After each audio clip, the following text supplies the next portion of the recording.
Jotono pung kaham, ta jotono khakaham bai norno chobani chibaya pharo. Koka haise ang joto sini leader sokna ang koinai sini je mandai pulin puni bisingo khobjak joto bisini joto leaders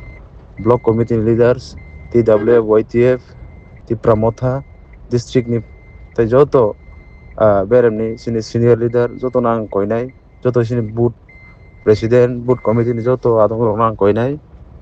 sini jora belai komni bagai joto jagao manjagri ang je mansak to sai toknai phiaba ang koinai joto no norok tinini simino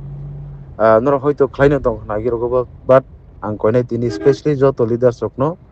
tinini simi norok joto no je mansak jani jaja elakao dur to dur norok joto local leaders rok sini BC level leaders rok norok je mansak norok ni bekhaktibo je mansak norok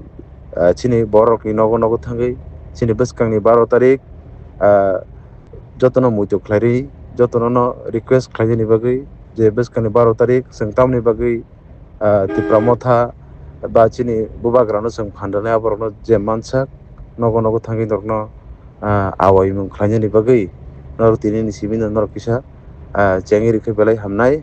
tai sini bising bising je program schedule tongoni abo to seng khlainai no abono karibo norokni bekhaktibo norok je mansak jani jani amchayo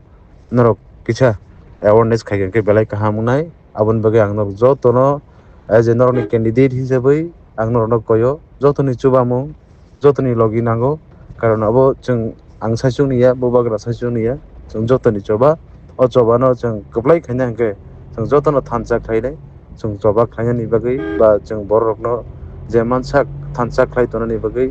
norok je jani jani elakao tinini simi 12 tarik jora choyawi je mansak norok bubagrani kok thansani kok no bwskang 12 tarik जों बुट रनानि जरातै जों जे मानसाक